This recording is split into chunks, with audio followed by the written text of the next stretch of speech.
technology is always painful for people that are being disrupted. But I think in general, it's going to benefit society. It's going to make lawyers more productive, and really not just have to spend their days doing monotonous things. Like, lawyers tend to be some of the smartest, most creative people that I know, and this will enable them to tap into that a bit more.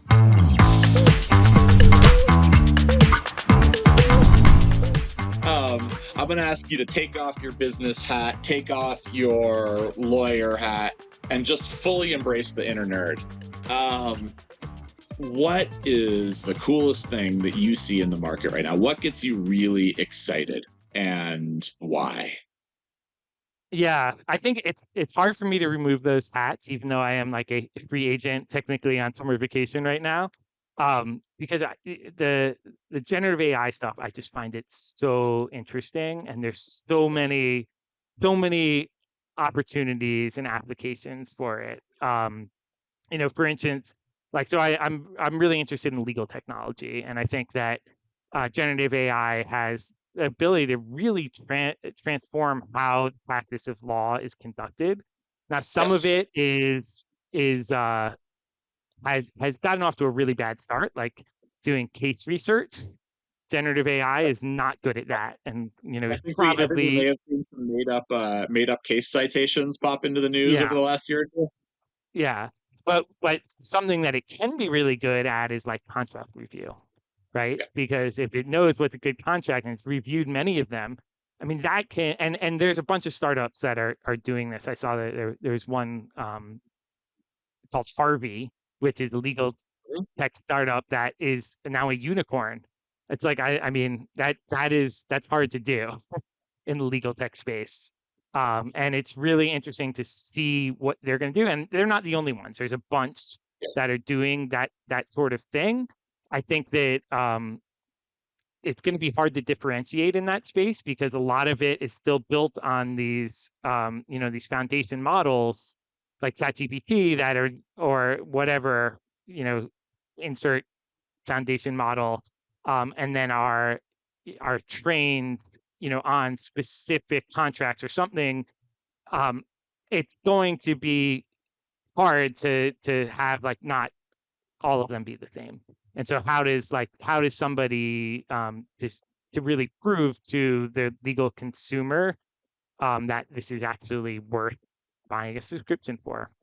But I think we're getting there. It's going to make lawyers' lives a Yeah. lot easier. Instead of reviewing um, you know, 100-page documents that are pretty much the same, but you have to read it anyway because and lawyers out there, you should still read the contract, but you could still use one of these things to find, are there any like big red flags that I should be focusing on, and that brings the level of legal services that everyone can have to a much higher level, which I think is great.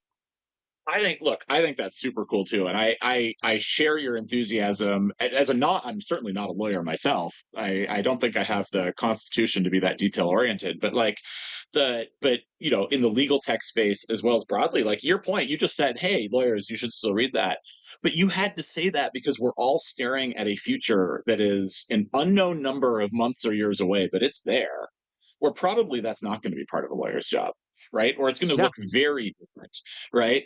And I think that's so cool. So I've met startups that are that are enabling immigration law at scale for this highly fragmented market with all these people who don't have a detailed back office and all practice differently. I've seen people that are doing document yeah, analytics, contract generation, and to your point, it's a little hard to say where the defensible monetizable businesses are here versus where there's just people proving out new use cases, but hmm I think a lot of the professional uh, uh, jobs, a lot of the professional practice areas are going to change dramatically. I find that I'm an optimist. I find that incredibly exciting, despite the yeah, fact that I think it's also going to be fairly painful for society. yeah. I But mean, I hey, think that technology is always painful for people that are being disrupted.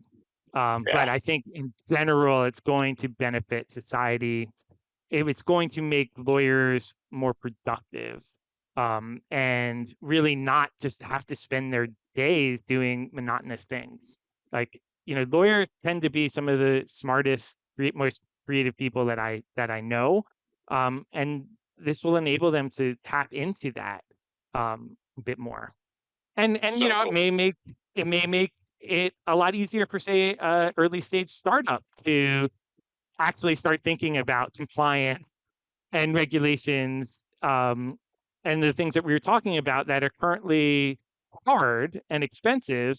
Like, the idea of using generative AI to keep track of your training processes, um, you know, it could be simplified, right? And you know, I do think that, as these regulations become more certain, and again, like the AI Act is law, you will see startups that are making it possible for people to understand and comply with these regulations and do it you know, very easily.